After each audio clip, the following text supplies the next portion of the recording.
একদা এক দূরবর্তী দেশে মানচি নামে এক ছোট মনস্টার ছিল। মানচি অন্যান্য মনস্টারের মতো ছিল না। বেশিরভাগ মনস্টারের তীক্ষ্ণ নখ ও মুখ। মানচি এর ছিল বড় গোল চোখ এবং একটি হাসির মুখ। সে বাস করত ছোট আরামদায়ক ঘরে মাশরুমের নিচে, মন্ত্রমুগ্ধ জঙ্গলের হৃদয়ে।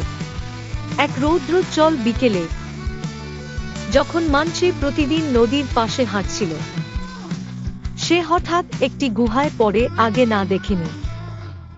কৌতূহল বাড়লে মানচি গুহা অনুসন্ধান করল। সে গুহায় প্রবেশ করল। অন্ধকার ছিল, মানচি ভয় পায়নি। সে গুহার গভীরে সুখী সুরে হুম করছিল। মানচি ছায়া থেকে করা আওয়াজ শুনল। সে থেমে চারপাশে তাকাল, সাহস করে প্রশ্ন করল। একটি বড় ভয়ানক দৈত্য অন্ধকার থেকে বেরিয়ে এলো, কিন্তু মানচি এর বিস্ময়ে এটি কাঁদছিল।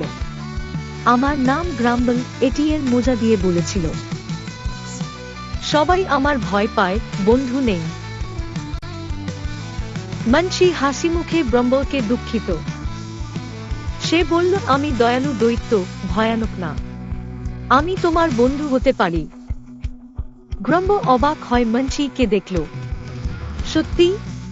তুমি আমার বন্ধু হবে? সে কাঁদা মুখ মুছে বলল। অবশ্যই মানচি, চলো আমি বাসা দেখাই। এবং মানচি গ্রাম্বলকে গুহা থেকে সূর্যালোকের মধ্যে নিয়ে এলেন।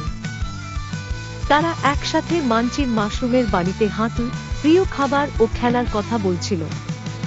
জঙ্গলে যখন তারা বাড়িতে পৌঁছে, গ্রাম্বল হাসছিল, অনেক বেশি খুশি অনুভব করছিল। সেই দিন থেকে গ্রাম্বল ভয়ঙ্কর নয়, মানচির সেরা বন্ধু।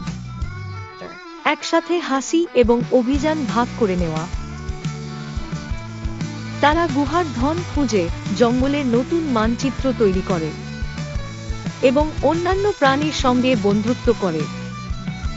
মানচির বন্ধুত্ব ও সদয়তার দ্বারা গ্রাম্বল বুঝল ভিন্নতা ক্ষতিকর নয় এবং যে প্রকৃত সুখ আসে ভেতর থেকেই।